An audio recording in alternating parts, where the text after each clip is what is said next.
Bonjour à tous. Nous sommes le mercredi 10 décembre 2025 et notre cher ami, notre frère Matthew Ho est avec nous. Bon retour parmi nous, Matt. Salut Nima, ça fait plaisir de te voir. Veuillez vous abonner et cliquer sur le bouton j'aime pour nous aider à toucher davantage de personnes. Laissez-moi commencer, Matt, avec cette nouvelle de dernière minute. Il y a quelques instants, nous avons appris que les États-Unis avaient saisi un pétrolier au large des côtes du Venezuela. Et voici ce que Donald Trump en a dit.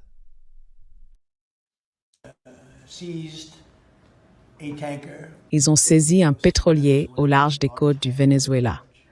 Un grand pétrolier, très grand, en fait le plus grand jamais saisi.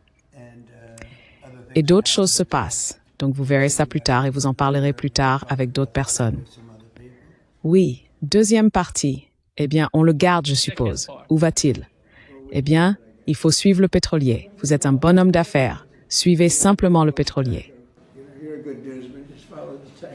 Sais-tu où cela va? Est-ce que ça allait en Chine? Suivez-le. Prenez un hélicoptère et suivez le pétrolier. Est-il vrai qu'il se rend à Cuba?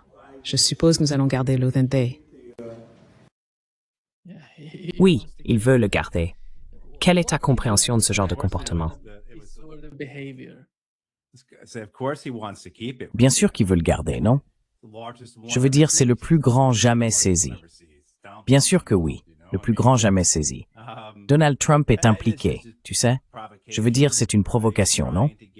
Ils essayent d'amener les Vénézuéliens à réagir d'une manière ou d'une autre, que ce soit en s'en prenant aux forces américaines dans la région, pour donner, tu vois, une sorte de prétexte à la baie du Tonkin. Bien que, tout comme pour la baie du Tonkin, les États-Unis pourraient inventer quelque chose s'ils le voulaient. Tu as entendu cette question. Est-ce que ça allait à Cuba? Tu sais, cette opération contre le Venezuela, c'est une opération à l'échelle de l'hémisphère. Le Venezuela n'est que la première phase. L'idée, c'est que les États-Unis veulent le contrôle de tout l'hémisphère.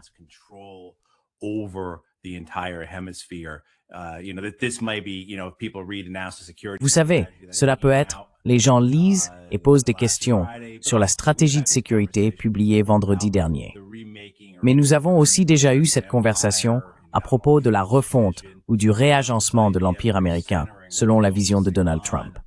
C'est cette idée de recentrer ou de concentrer notre sphère d'influence et de se retirer d'autres parties du monde afin de ne pas être surexposé pour pouvoir combattre plus efficacement, pour être plus performant. L'idée, ce n'est pas un repli dans le sens où l'on céderait du terrain, mais plutôt dans leur esprit, une réorganisation ou une refonte destinée à nous rendre plus forts. Ainsi, l'objectif de l'Empire américain sous Donald Trump reste la domination, tout comme il l'était sous Biden, Obama, Bush, Clinton, Bush, et ainsi de suite.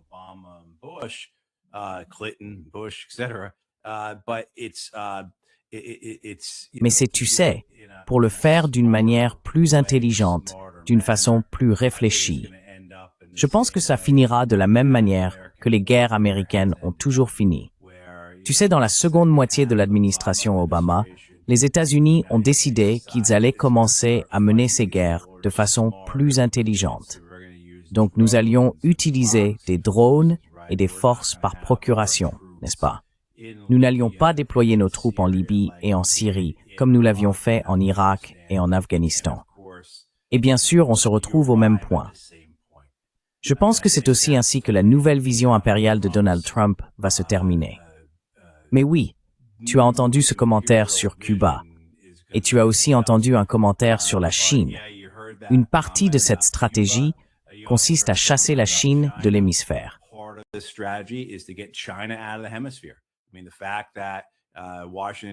Je veux dire, le fait que Washington, D.C. regarde une carte de cet hémisphère et voit que le principal partenaire commercial de la plupart des pays est la Chine, cela met Washington, D.C. hors de lui. Ce sentiment d'entitlement, ce degré de honte d'avoir laissé cela se produire, ou de culpabilité, vous savez, parce que les partisans de Trump vont blâmer ceux de Biden et les partisans d'Obama, et ainsi de suite. Mais oui, je veux dire, il y a toutes ces raisons pour saisir le pétrolier. ainsi que la raison fondamentale de l'Empire.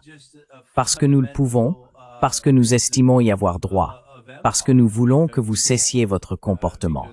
Nous voulons montrer qui commande, peu importe comment on le formule. Vous savez, en partie c'était peut-être simplement parce que c'était une cible d'opportunité et que nous allions simplement la prendre parce que nous le pouvions.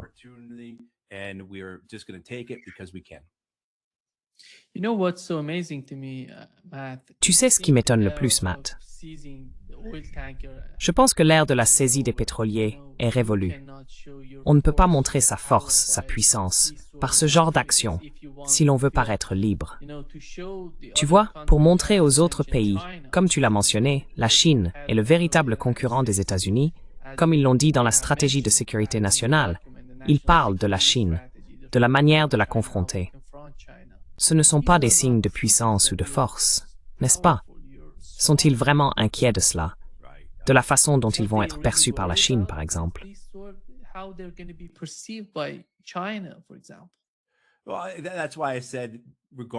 Eh bien, c'est pourquoi j'ai dit que peu importe la manière dont Donald Trump essaye de remodeler l'empire américain pour dominer le monde, il finira au même endroit que ses prédécesseurs. Vous savez, parce que l'accent est mis sur la puissance militaire. Il y a beaucoup de choses dans la stratégie de sécurité nationale, beaucoup d'éléments culturels, comme on pouvait s'y attendre de cette administration, beaucoup de pseudo-éléments économiques, beaucoup de « nous allons réindustrialiser les États-Unis avec de la poussière de fée ». Et vous savez, en croisant très fort les doigts. Je veux dire, il n'y a pas de véritable mécanisme derrière ces visions. Et je pense que la plupart du monde le comprend.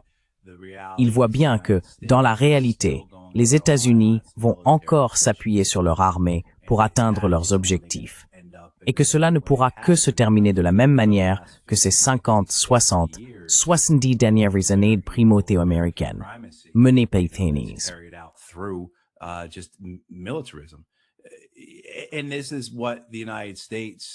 Et c'est là que l'élite des États-Unis s'est trompée depuis si longtemps. Et d'autres élites à travers le monde l'ont également mal compris. Cette idée selon laquelle la force d'un pays viendrait de champs de bataille lointains, vous voyez, que la puissance d'un pays se mesurerait d'une manière ou d'une autre au nombre de ses navires, de ses bombardiers, à la taille de ses armées, et surtout à sa capacité à intimider d'autres nations à l'étranger. Alors très bien, les États-Unis s'en prennent au Venezuela.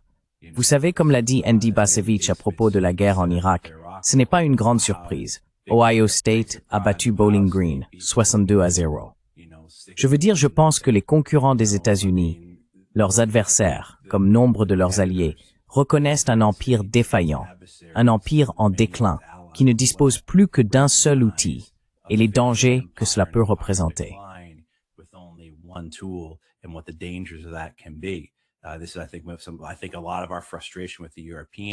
Je pense que c'est là une grande part de notre frustration envers les Européens.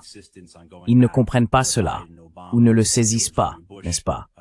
Leur insistance à revenir à la réalité impériale de l'ère Biden-Obama, George W. Bush, plutôt qu'à cette vision plus récente de l'administration Trump. Et je pense que les plus avisés, je dirais les Chinois, compte tenu de la manière dont ils se sont comportés au cours des 2 dernières décennies, comprennent que la force d'un pays ne vient pas du succès, ni d'un succès imaginé ou fantasmé sur un champ de bataille lointain, mais de son peuple, de ses ressources, de ses infrastructures, de ses politiques. C'est là que réside la véritable force d'une nation. Elle est interne, rien d'externe. Donc, je pense que la folie dont fait preuve ici l'administration Trump ressemble beaucoup à celle des précédentes administrations et gouvernements présidentiels américains. Elle a simplement un vocabulaire différent autour d'elle.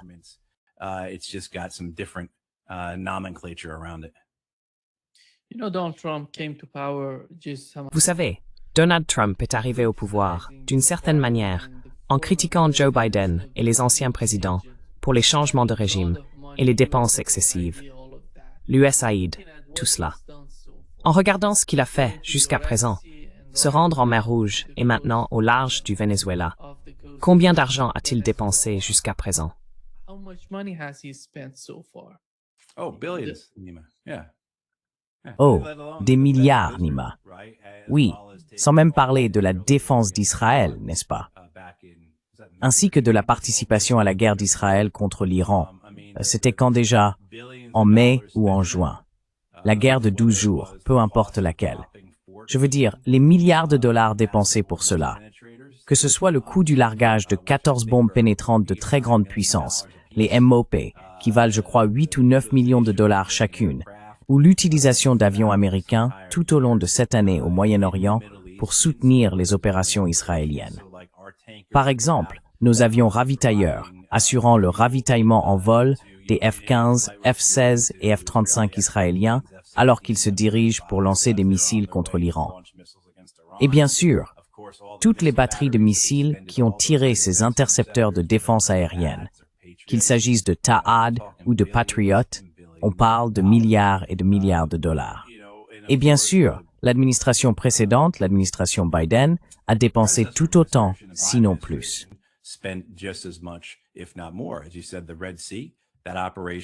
Comme vous l'avez dit, l'opération en mer Rouge, visant à vaincre les Houthis, a coûté des milliards de dollars, et les États-Unis ont dû s'en retirer. Maintenant, cette nouvelle opération, au cours de laquelle nous avons rassemblé la plus grande flotte de l'hémisphère occidental depuis des décennies, coûte des dizaines de millions de dollars par jour. Je pense que le fonctionnement standard d'un porte-avions s'élève à environ 8 millions de dollars par jour. Vous pouvez donc imaginer qu'avec tout ce que le porte-avions fait actuellement, opérations renforcées et préparation à des missions de changement de régime, on peut probablement ajouter 25 à 50% à ce montant, sans compter tous les navires qui l'accompagnent et toutes les escadrilles aériennes.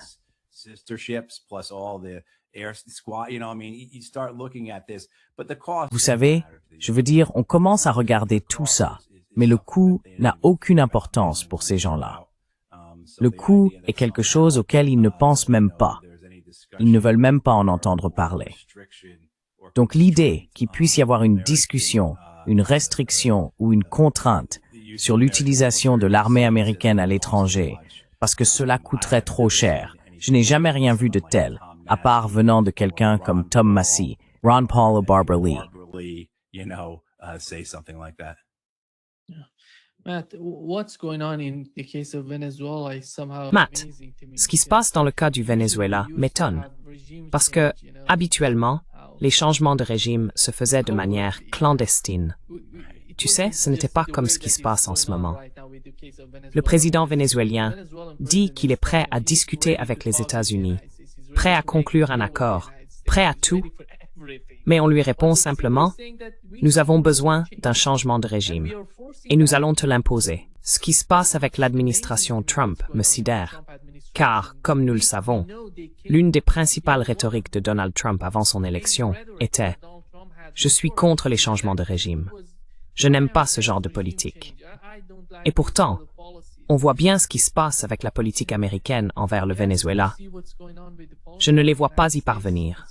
Je ne vois pas cela se produire, à moins que Donald Trump ne décide d'aller sous terre au Venezuela, car bombarder le Venezuela ne provoquera pas de changement de régime là-bas.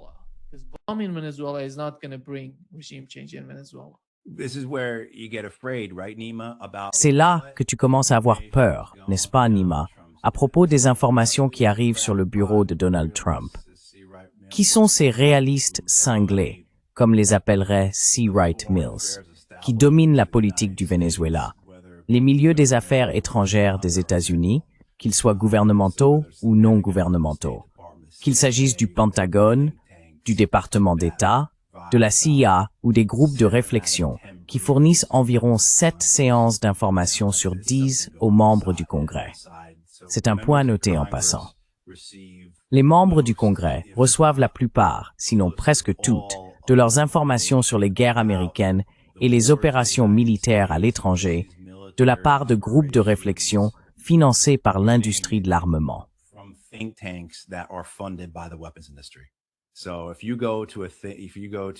Donc, si vous assistez à une audition du Congrès, qu'elle soit publique ou à huis clos, formelle ou informelle, vous allez être confronté à des experts, comme on les appelle, qui sont financés par l'industrie de l'armement, pas même les hommes et les femmes issus de la CIA, du département d'État ou du Pentagone. La plupart du temps, c'est environ 7 sur 10. Donc je veux dire, c'est le genre de choses qui empêcherait probablement certaines personnes de dormir la nuit si elles n'étaient pas déjà inquiètes de ce genre de sujet. Mais oui, quel type d'information parvient au président? Nous l'avons vu de manière constante avec Bush et Obama et leur guerre.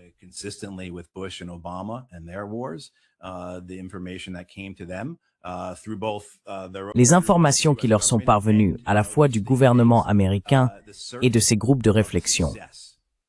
La certitude du succès, n'est-ce pas? Les qualités de coup sûr, comme George Tenet avait décrit les armes de destruction massive en Irak. C'est pourquoi, je crois que c'était Clapper, a dit à Barack Obama, à propos de l'une des attaques présumées à l'arme chimique en Syrie en 2013, que ce n'était pas un coup sûr que le gouvernement syrien en soit responsable, en utilisant précisément cette expression. Mais vous savez, cette idée de ce qui arrive sur le bureau de Donald Trump.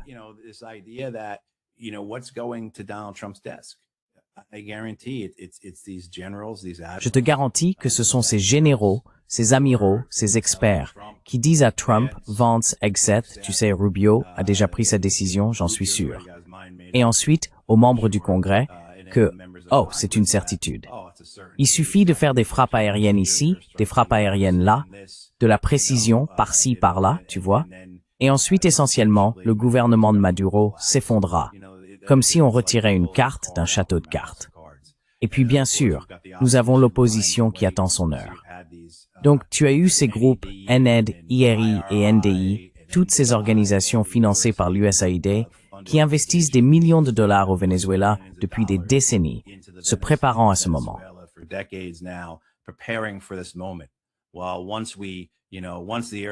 Eh bien, une fois que les frappes aériennes auront lieu et que nous aurons tué les commandants de Maduro, l'armée s'enfuira. Ensuite, Maduro sera piégé. Il s'enfuira et, espérons-le, les foules l'attraperont et, vous savez, lui feront subir un meurtre à la Kadhafi. Ou bien il partira en exil dans une ambassade. Vous savez, mais c'est certain, Monsieur le Président, cela ne va pas fonctionner. Et ensuite, Maria Machado et Armando González arriveront avec leurs forces et formeront le gouvernement. La prospérité, la paix et le bonheur seront apportés au Venezuela. La manière dont cela sera présenté au président et aux membres du Congrès comportera un degré de certitude selon lequel la force militaire permettra d'obtenir ces résultats.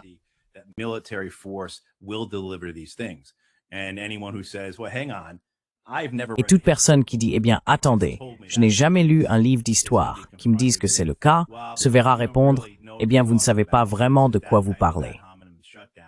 C'est ce genre de fermeture ad hominem. Et je suis tout à fait sérieux, c'est ce qui s'est passé. C'est essentiellement une forme de brutalité, d'intimidation envers quiconque veut exprimer un désaccord. Ils sont écartés, réduits au silence. Soit on les exclut des réunions, soit on les intimide ou on les humilie, n'est-ce pas? Et vous savez, c'est ce qui se passe. C'est ce qui s'est passé pour la guerre en Irak, quand quelqu'un essayait de s'y opposer. C'est ce qui s'est passé pour l'escalade en Afghanistan. Vous avez vu ce qui s'est produit concernant la Libye, où Barack Obama était hésitant à ce sujet.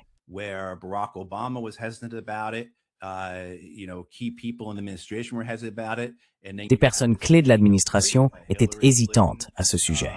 Et puis, il y avait ce trio, Hillary Clinton, Samantha Power et Susan Rice, qui ont tout simplement imposé leur volonté pour pousser le président des États-Unis à mener cette guerre contre la Libye avec leurs alliés en Europe. N'est-ce pas? Je veux dire, ce genre de réalité est bien là. C'est ce qui détermine ces décisions. Et vous savez, pourquoi Donald Trump penserait-il autrement? Je ne vois pas pourquoi il penserait autrement. Il n'y a certainement rien qui lui soit présenté qui lui permettrait d'avoir une autre opinion que celle que ceux qui détiennent le pouvoir à Washington, l'État profond, si l'on veut l'appeler ainsi, veulent qu'il ait.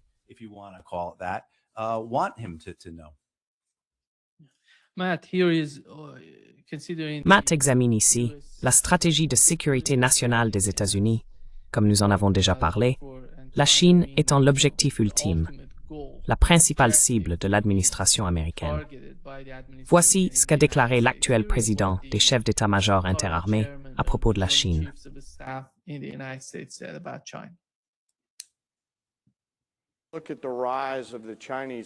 Regardez la montée en puissance de l'armée chinoise. Notre objectif au sein de la force conjointe est de créer plusieurs dilemmes simultanés pour tous nos adversaires à travers le monde, afin qu'ils soient très prudents et préoccupés à l'idée de faire quoi que ce soit qui pourrait représenter une menace pour le peuple américain.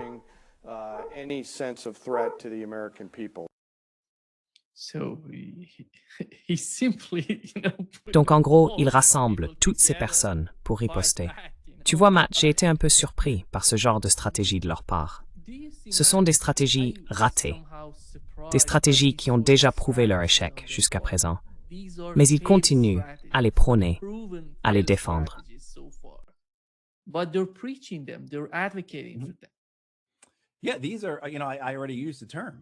Oui, ce sont, tu sais, j'ai déjà utilisé le terme, mais ce sont les hommes et les femmes que C. Wright Mills appelait dans les années 50 les réalistes fêlés.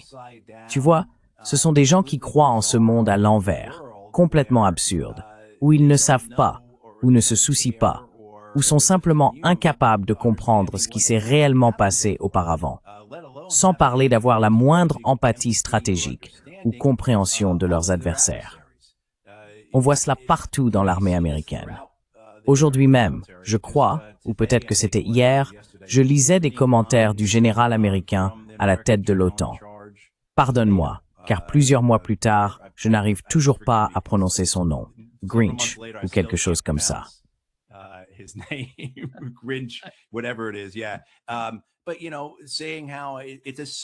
Mais tu sais, il disait qu'il est pratiquement certain que si la Chine attaquait Taïwan, ce qui, selon ses propos, est également prévu pour 2027, d'après ces gens-là, alors Vladimir Poutine ferait aussi quelque chose.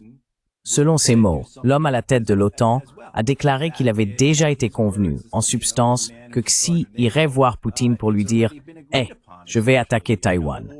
Ce serait bien que tu attaques l'Europe pendant qu'ils sont déséquilibrés. » Et cette certitude, encore une fois, avec laquelle il parle de ces choses, et la manière dont un type comme le général Keane en parle, en habillant d'un vernis stratégique le langage qu'on t'enseigne quand tu es lieutenant, pour donner l'impression que tu es une sorte de star de la stratégie.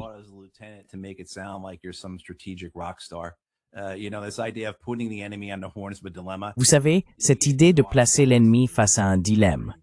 Oui, on vous enseigne cela quand vous êtes lieutenant dans le corps des marines. On vous l'enseigne aussi quand vous êtes lieutenant dans l'armée. L'idée, c'est d'utiliser vos mitrailleuses pour forcer l'ennemi à se réfugier dans un fossé que vous avez déjà ciblé avec vos tirs de mortier. Vous savez, leur donner un choix. S'ils font une chose, ils tombent là-dedans. S'ils en font une autre, ils tombent ailleurs. C'est ça, l'idée de présenter un dilemme à l'ennemi. Et donc, vous avez ces hommes comme le général Keane qui présentent cela comme s'ils étaient une sorte de Clausewitz des temps modernes.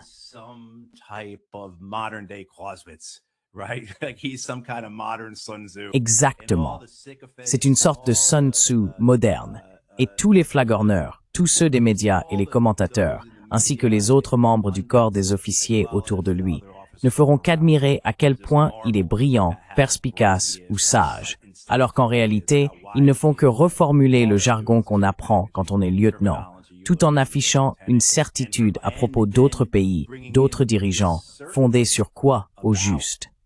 Vous savez, il y a un passage vraiment remarquable dans le livre de Bob Woodward sur la décision d'Obama d'intensifier la guerre en Afghanistan en 2009, Obama's Wars, où le général James Jones, qui fut commandant du corps des marines avant de devenir le premier conseiller à la sécurité nationale de Barack Obama, parle de cette certitude qui règne à la Maison-Blanche et au sein de l'équipe de sécurité nationale. Et il parle de la façon dont les membres du NSC et de la Maison-Blanche, comme le chef de cabinet de la Maison-Blanche, discutent des dirigeants étrangers ou des pays étrangers avec un tel degré de certitude, alors même qu'ils n'ont jamais rencontré ces personnes auparavant. Mais ils sont convaincus que, vous savez, le guide suprême va agir de telle manière, ou que tel ou tel va agir de telle autre manière, ou encore que le Parti communiste chinois va approuver quelque chose parce qu'ils sont néfastes, pro-fastes, et que toutes leurs intentions sont insidieuses. Vous savez, tout ce qu'ils cherchent à faire, c'est provoquer de gros ennuis.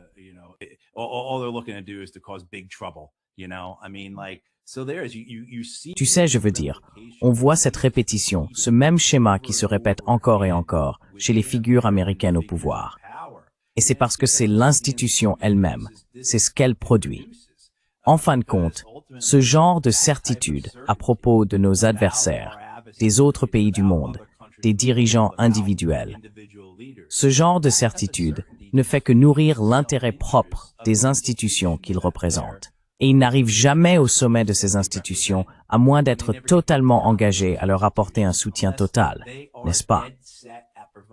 Les institutions ne les laisseront pas gravir les échelons, à moins qu'il ne soit d'un réel bénéfice pour elles.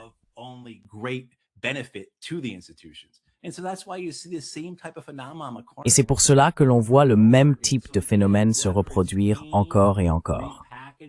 Donc, encore une fois, que ce soit qu'un qui reconditionne une terminologie que j'ai entendue en tant que lieutenant en 1988 à l'école de formation de base de Quantico en Virginie, ou que ce soit cette stratégie de sécurité nationale qui certes donne l'impression qu'il y a une certaine méthode dans la folie de Trump à l'échelle mondiale. Mais quand on relève la tête du document après l'avoir lu, on se rend compte que, oh, c'est juste la même vieille histoire. Des porte-avions au large des côtes de quelqu'un. L'envoi de drones, la saisie des avoirs d'autres nations, la conduite d'une guerre économique contre elles, et ainsi de suite, et ainsi de suite, et ainsi de suite.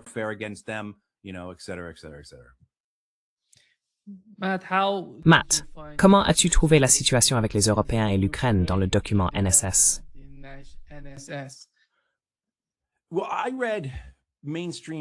Eh bien, j'ai lu les articles des médias grand public avant de lire le document. Et j'ai donc été en fait surpris de voir à quel point il était léger. Enfin, je ne devrais pas dire ça. J'ai été surpris par l'attention que le document accordait à l'Europe et par la manière dont on pouvait le lire comme un texte favorable à l'Europe. Les articles de presse que j'avais lus avant de lire le document étaient hystériques, affirmant que tout l'objectif de l'administration Trump était essentiellement de poignarder l'Europe dans le dos. N'est-ce pas? Je veux dire oui, il y avait dans cette stratégie de sécurité nationale des passages bizarres et je pense infondés et ridicules, comme cette inquiétude concernant la perte par l'Europe de ses valeurs occidentales et en substance de sa blancheur, ce qui est leur préoccupation. Vous savez, je trouve ça complètement absurde et ridicule. Mais il y avait aussi dans ce document des témoignages de l'engagement de l'Amérique envers l'Europe.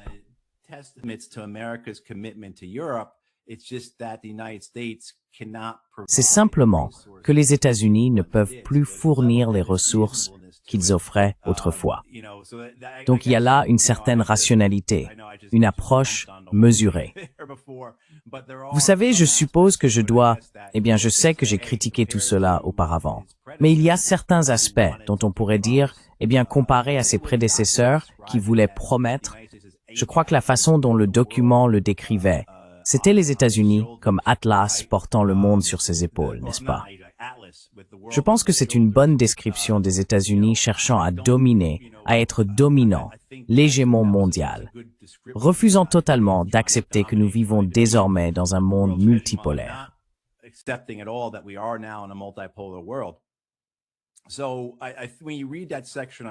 Donc, lorsque vous lisez cette section sur l'Europe, vous voyez qu'il y a cette décision des États-Unis selon laquelle ils ne peuvent pas être le policier du monde. Ils ne peuvent pas fournir les ressources, la largesse, la générosité nécessaires, comme le document le décrit, comme ils le faisaient autrefois. En même temps, il est clairement indiqué que la stabilité de l'Europe constitue un intérêt fondamental pour les États-Unis. Un second intérêt après celui de l'hémisphère, ce qui la place au-dessus de tout le reste. En fait, je dois m'arrêter un instant, car peut-être que l'Asie venait avant cela, je ne m'en souviens plus, mais c'est un intérêt fondamental américain, la stabilité européenne. Et le désir de mettre fin à la guerre en Ukraine est présenté comme un moyen de stabiliser les marchés européens, de stabiliser les économies européennes, d'empêcher l'escalade du conflit, puis de ramener les États-Unis et la Russie vers une certaine forme d'équilibre géopolitique. Ce qui, je ne vois pas comment on peut considérer cela comme une mauvaise chose.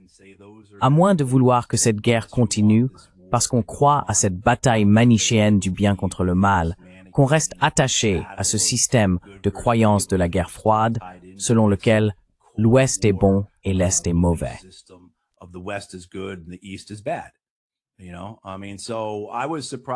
Tu sais, je veux dire, j'ai été surpris que ce soit aussi équilibré sur l'Europe, surtout après avoir lu les analyses alarmistes de la presse grand public à ce sujet.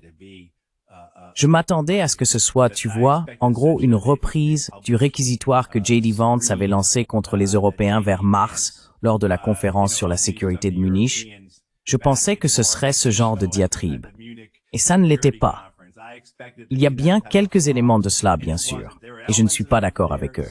Mais l'idée que les États-Unis ont un intérêt en Europe ressort clairement comme une déclaration de sécurité nationale.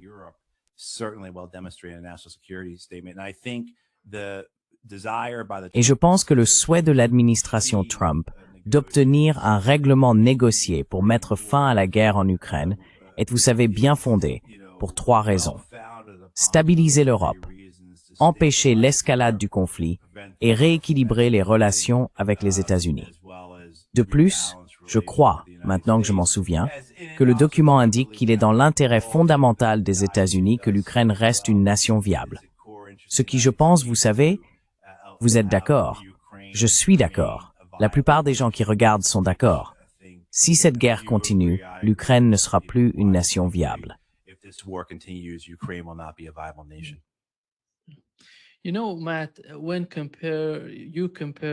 Tu sais, Matt, quand on compare la stratégie de sécurité nationale des États-Unis à celle du Royaume-Uni, ils ont publié la leur l'année dernière, la principale question abordée dans ce document est l'internationalisme.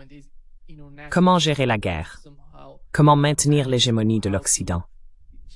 Mais on peut voir que le ton a changé dans la nouvelle stratégie de sécurité nationale sous Donald Trump, du moins sur le papier, dans la manière dont il parle de l'Ukraine, du conflit en Europe et de la confrontation plus large entre les États-Unis, l'Occident et la Russie. Penses-tu qu'il existe désormais une différence entre Washington et Londres concernant cette idée d'hégémonie et la façon dont ils souhaitent l'exercer?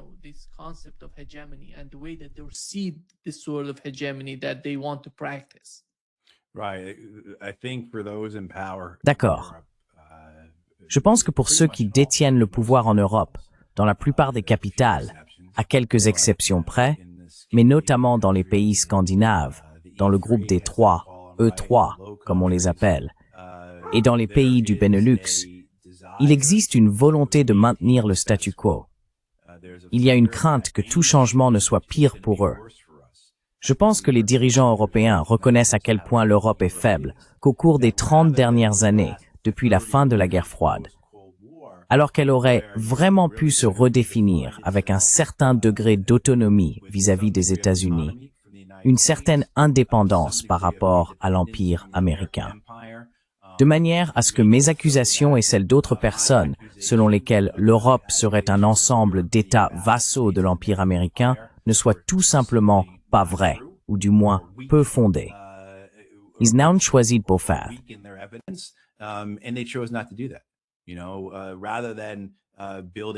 Plutôt que de faire de l'Europe un pôle technologique et éducatif, plutôt que d'en faire un centre de production avancé, ils ne l'ont pas fait. Ils ont choisi d'être une version allégée de l'Amérique. Ils ont suivi la voie désastreuse de la financiarisation empruntée par les États-Unis, ce qui a entraîné la désindustrialisation et une grande perte de qualité de vie pour leur population. ainsi qu'une énorme inégalité de richesse. Et vous savez, en s'alignant sur les guerres américaines, cela a conduit à l'arrivée de millions et de millions de réfugiés en Europe, ce qui a provoqué de l'instabilité et des problèmes.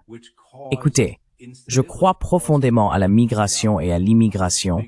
Vous savez, je suis le petit-fils d'immigrés. Mais si un pays n'est pas en mesure d'accueillir un grand nombre de personnes, quelles que soient ses bonnes intentions, il y aura des problèmes. Et donc, les Européens doivent gérer tout cela. Et je pense que la direction européenne n'a pas d'autre vision du monde que celle dont elle est issue, celle que je viens de décrire, selon laquelle le meilleur moyen pour nous d'exercer notre hégémonie est de faire partie de l'Empire américain et d'être le premier des vassaux. C'est ainsi que nous détenons notre pouvoir. C'est ainsi que nous sommes dominants, n'est-ce pas? C'est ainsi que nous comptons. Comme si nous étions assis à la table du déjeuner avec les joueurs de l'équipe de football principale, vous voyez? Je veux dire ce genre de relation. Et donc, l'idée d'y renoncer, de perdre cela, est une hérésie. C'est effrayant. Oui, et c'est aussi vraiment dangereux, parce que nous reste-t-il d'autres? Et c'est pourquoi on a vu la peur de ces politiciens, non pas face aux autres partis, mais face à des partis plus récents, plus indépendants ou alternatifs, y compris des partis d'extrême droite, ce que je ne souhaite certainement pas voir.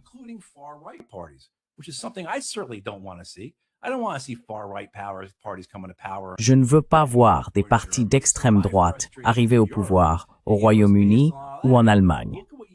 Donc ma frustration envers l'Europe vient de tout cela. Regardez ce que vous vous êtes fait à vous-même. Et en tant qu'Américain, je ne devrais bien sûr pas jeter la pierre. Mais vous savez, cette idée de l'Europe par rapport aux États-Unis, de l'Europe par rapport à l'Empire, et de l'endroit où elle en est aujourd'hui, le fait que ce à quoi elle s'accroche, c'est l'héritage, le reste de l'Empire américain mourant. Et donc, au moins, l'administration Trump a la compréhension, a l'honnêteté intellectuelle. Je ne sais pas s'ils sont vraiment prêts à agir en conséquence ou non. Je ne le pense pas. Et vous savez, comme je l'ai déjà dit, on lève les yeux du journal et ils agissent exactement comme leurs prédécesseurs.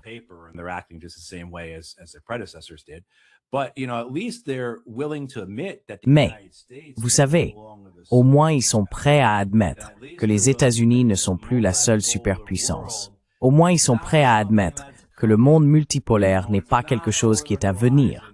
Ce n'est pas à l'horizon. Il est là, maintenant. Nous vivons dans un monde multipolaire. Et donc nous devons nous adapter, nous devons réimaginer, nous devons revoir, nous devons recentrer, nous devons consolider, peu importe comment on veut le dire, afin de nous renforcer, non seulement pour participer au monde multipolaire, non seulement pour y prospérer, mais pour le dominer, car c'est là l'objectif de l'Empire américain, maintenir sa domination.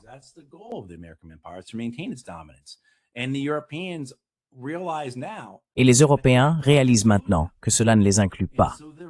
Ils se retrouvent donc vraiment dans une mauvaise posture à cause de leur inaction, à cause de leur choix de rester des vassaux des Américains pour en récolter les bénéfices et suivre les États-Unis. Maintenant, ils se demandent « Que s'est-il passé, bon sang ?» Vous savez, pendant que les États-Unis disent « Vous savez quoi? L'Europe, ce n'est plus vraiment comme ça que nous allons continuer à faire les choses. Nous comprenons l'importance de l'Europe, la stabilité qu'elle représente. C'est grand, vous avez des armes nucléaires, etc., etc., etc. Mais notre relation avec vous ne ressemblera en rien à ce qu'elle a été depuis, disons, 1945.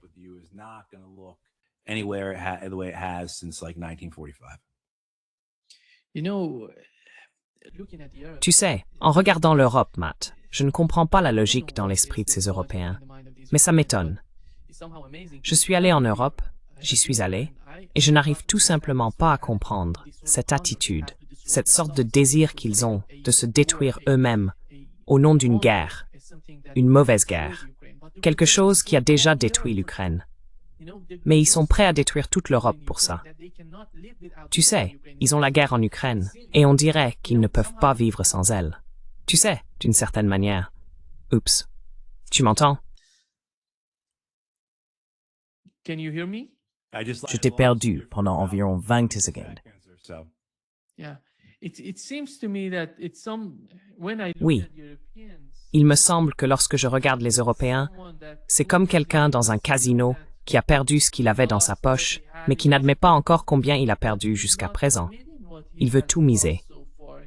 Vous savez, c'est pour cela qu'il demande une plus grande implication des États-Unis dans la guerre en Ukraine, même au prix d'une confrontation avec la Chine. Vous savez, ce n'est pas seulement right.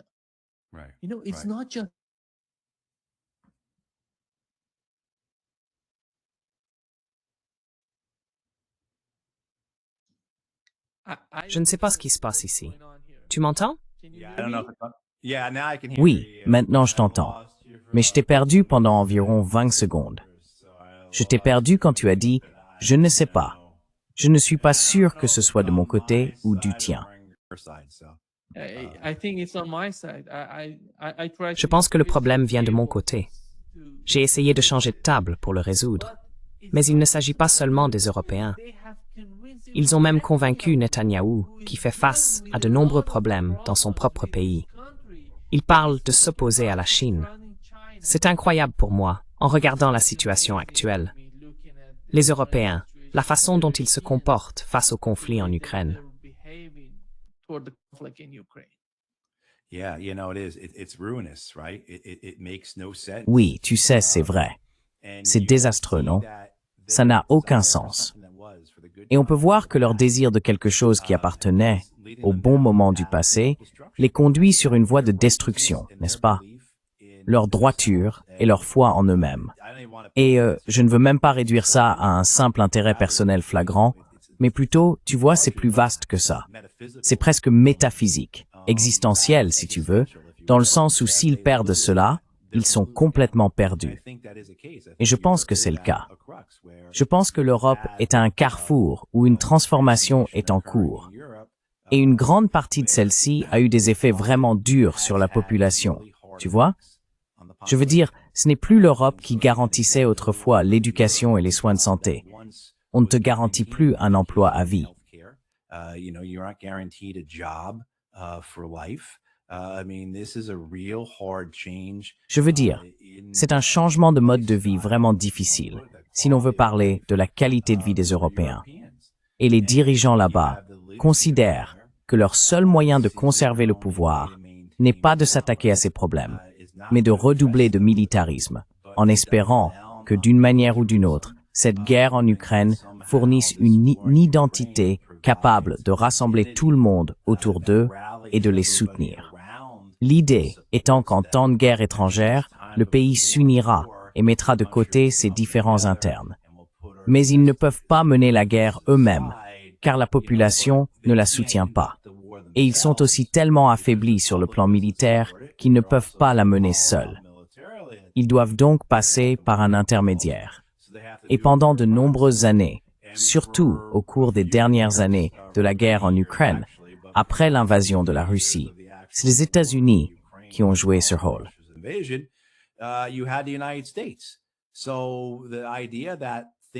Donc, l'idée était que tout allait bien se passer, que nous allions nous en sortir parce que les États-Unis allaient fournir tout l'argent et toutes les armes.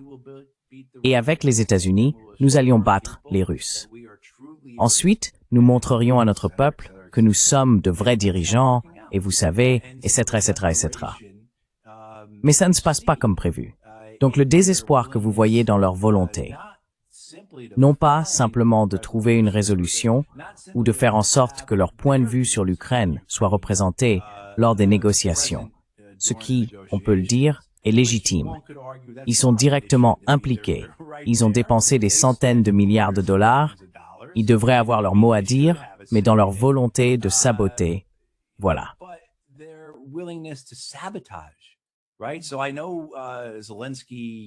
Alors, je sais que Zelensky, hier ou aujourd'hui, a déclaré que l'Ukraine avait présenté aux États-Unis un nouveau plan de paix en 20 points. Un plan qu'il a élaboré à travers ses rencontres avec les Européens.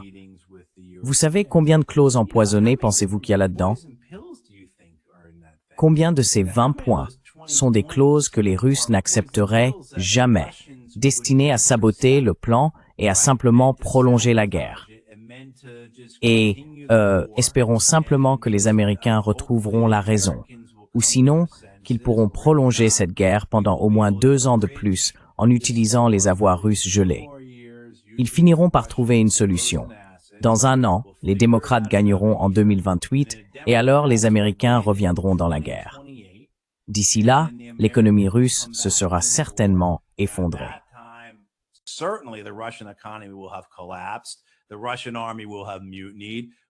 L'armée russe va se mutiner. L'une des 3 douzaines de maladies différentes dont nous avons dit que Vladimir Poutine avait été atteint au cours des dernières années finira par l'emporter. Bien sûr, vous voyez ce que je veux dire, n'est-ce pas?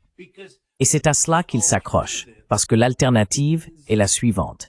Cette perte d'identité, qui est existentielle pour eux, et qui signifie essentiellement qu'ils devraient affronter leur population et rendre des comptes sur l'état désastreux de l'Europe sous leur surveillance au cours de ces 3 dernières décennies.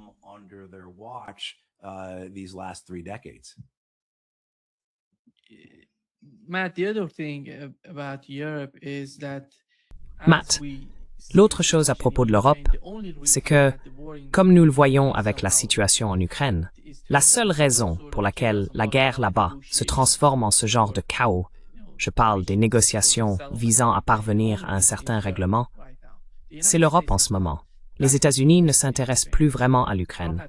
L'administration Trump ne veut pas de la guerre en Ukraine.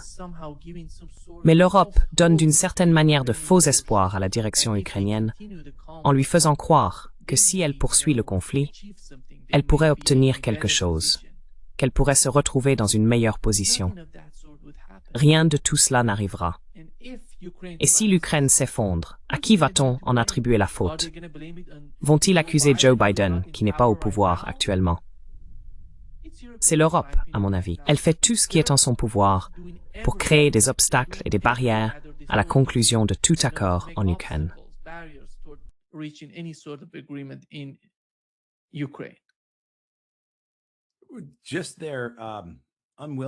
C'est simplement leur refus d'accepter la réalité de cette guerre, qu'il s'agit d'une guerre impossible à gagner.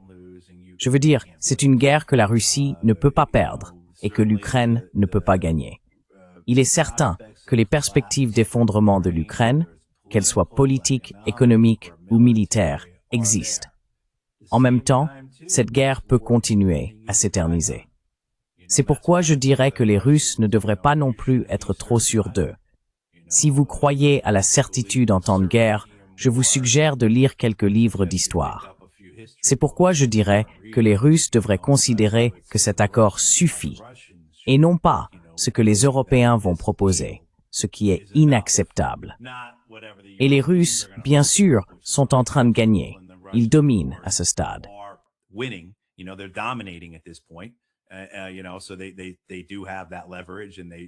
Tu sais, ils ont donc ce levier, et ils devraient bénéficier d'un certain degré de reconnaissance. Tu vois que le document reflète leurs intérêts. Mais oui, je veux dire, avec les États-Unis, comme tu le dis, Nima, qui ne considèrent plus l'Ukraine comme nécessaire. Souviens-toi, l'administration Biden voyait la guerre en Ukraine comme l'aboutissement, ou sinon la dernière étape de 10 ans de Russiagate, plus ou moins, n'est-ce pas? Pendant une décennie, la diabolisation du Parti républicain, l'assimilation du GOP aux Russes, en particulier de Trump à Poutine, a dominé le discours du Parti démocrate pendant des années, élection après élection, y compris la destitution du président des États-Unis sur la base d'accusations selon lesquelles il aurait essentiellement suspendu les livraisons d'armes à l'Ukraine, d'une part pour des raisons personnelles, mais aussi parce qu'il aurait d'une certaine manière aidé les Russes.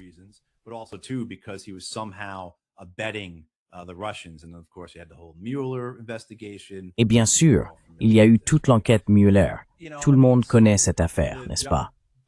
Je veux dire, l'administration Biden a vu l'invasion russe comme essentiellement un cadeau, en se disant, d'accord, maintenant, cela va vraiment nous apporter des avantages politiques. Cela allait vraiment générer des bénéfices politiques.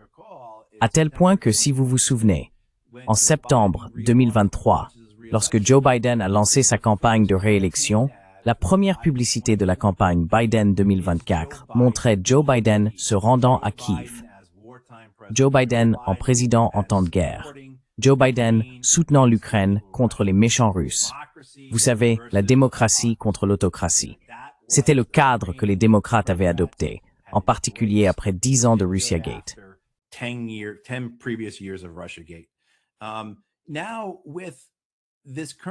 Aujourd'hui, avec cette administration, au-delà des considérations idéologiques, comme nous en parlions plus tôt, la vision de l'Empire telle qu'elle s'exprime à travers la stratégie de sécurité nationale s'accompagne aussi de préoccupations politiques, de réalités politiques intérieures, qui rendent cette guerre sans importance. Il n'y a ici aucun récit que Donald Trump ait besoin de maintenir. Si l'on regarde les autres guerres ou conflits, que ce soit le Venezuela, Israël-Palestine, l'Iran ou une guerre potentielle avec la Chine, tous comptent davantage politiquement pour les républicains que l'Ukraine. Pour les électeurs républicains, la guerre en Ukraine est quelque chose dont ils n'ont jamais vraiment voulu faire partie.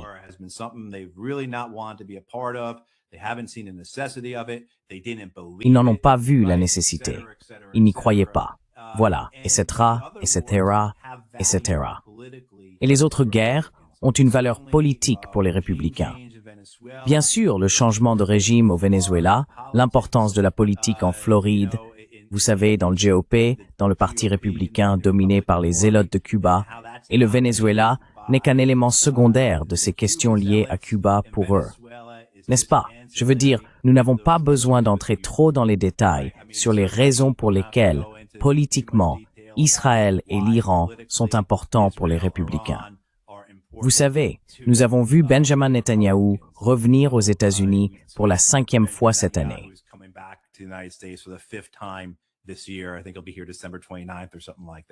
Je pense qu'il sera ici le 29 décembre, ou quelque chose comme ça. Oui, vous savez, la Chine est plus importante politiquement pour les républicains et pour leurs intérêts que cette guerre en Ukraine. Même pour les fabricants d'armes, ils voient qu'ils peuvent gagner plus d'argent en armant les États-Unis et leurs alliés pour une guerre potentielle avec la Chine qu'en armant l'Ukraine pour une guerre réelle avec la Russie. Donc Northrop, Lockheed, Anduril, toutes ces entreprises considèrent la Chine comme le véritable objectif. C'est là qu'elles vont faire le plus d'argent.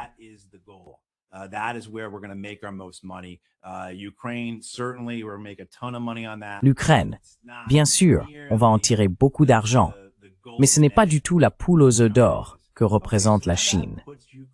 D'accord, donc cela place maintenant l'Ukraine au 4e rang des priorités pour le Parti républicain, pour l'administration républicaine, pour l'administration Trump. N'est-ce pas? Je veux dire, on finit par manquer de temps dans la journée pour tout accomplir. Vous savez, Steve Witkoff ne peut être qu'à un seul endroit à la fois, n'est-ce pas? Et donc, quand on met tout cela ensemble, on comprend pourquoi la Maison-Blanche de Trump dirait « cela n'a pas beaucoup de sens pour nous ». Maintenant, il y a bien sûr des zélotes au sein du Parti républicain.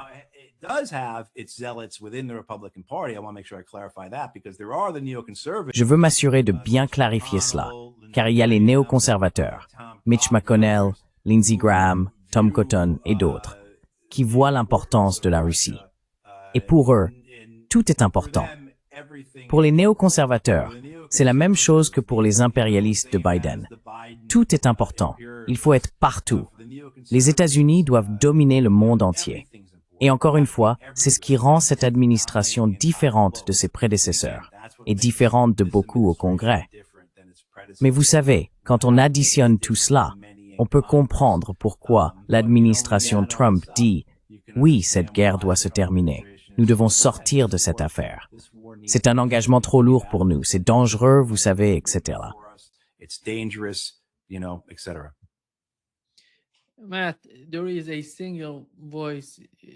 Matt, il n'y a qu'une seule voix au sein du Parti républicain, le député Thomas Massie.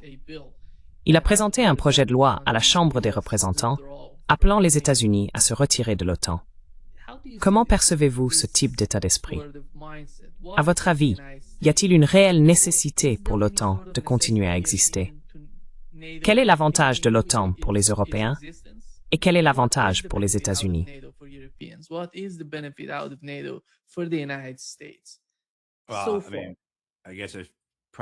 Eh bien, je veux dire, je suppose qu'il est probablement clair que vous parlez à quelqu'un qui pense que nous devrions avoir peut-être 2 divisions de l'armée active, une grande garde nationale et ensuite une centaine ou 200 armes nucléaires. Je pense que cela suffirait à défendre les États-Unis et nos intérêts. Mais, vous savez, quelqu'un comme Thomas Massie agit par principe. Il reflète des convictions profondément ancrées dans la société américaine concernant les engagements à l'étranger, la folie de la guerre, des convictions exprimées par les pères fondateurs des États-Unis et vraiment tout au long de l'histoire américaine, jusqu'au début du XXe siècle.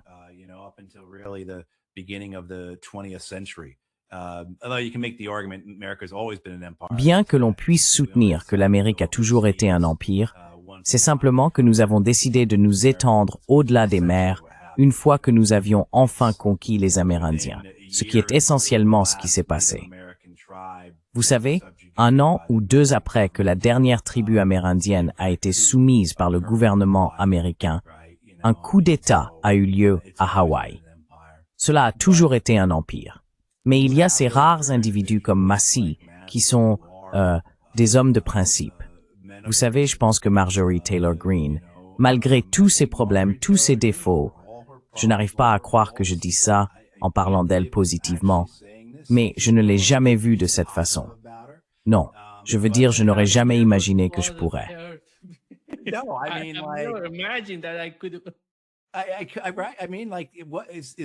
Je veux dire, est-ce que quelqu'un est derrière moi avec une arme en ce moment? Tu vois, mais oui, je pense qu'elle est vraiment une femme de principe.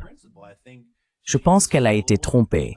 Elle a des convictions sincères sur ce que le gouvernement devrait être, sur ce à quoi notre culture et notre société aux États-Unis devraient ressembler, avec lesquelles je ne suis pas d'accord. Mais lorsqu'elle a constaté que ses convictions concernant les actions des États-Unis à l'étranger n'étaient pas en accord avec ce qu'elle faisait réellement, elle est restée fidèle à ses croyances. Elle est restée fidèle à ses principes. Elle croit vraiment en l'Amérique d'abord, d'une manière qu'elle considérait comme déformée par cette administration. Et, tu sais, à son crédit, j'aimerais qu'elle ne quitte pas ses fonctions.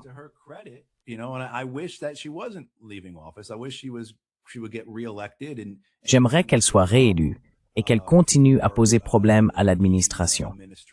Mais vous savez, je pense qu'il y en a quelques-uns à gauche, enfin, je ne devrais pas dire à gauche, parce qu'ils ne sont pas vraiment des gauchistes. Mais il y a quelques personnes du côté du Parti démocrate qui sont prêtes à conserver un certain degré de principe, même si elles sont peu nombreuses. Donc, oui. Je veux dire, regardez un type comme Massie. Ils vont dépenser 20 ou 30 millions de dollars contre lui pour essayer de l'empêcher d'être élu. Quand je dis « il », je parle du lobby sioniste, du lobby israélien, avec le plein soutien de l'administration Trump. Ils vont tout faire pour l'empêcher d'être réélu.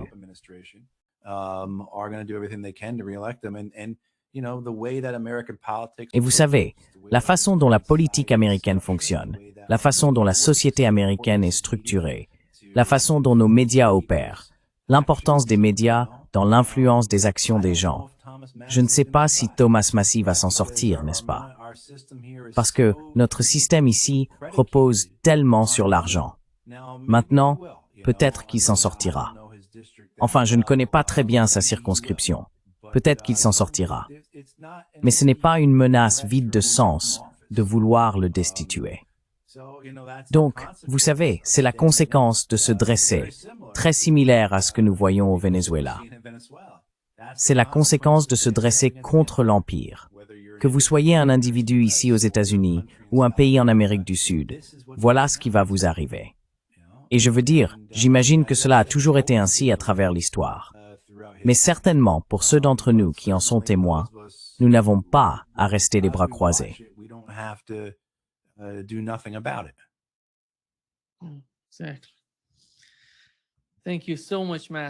Exactement.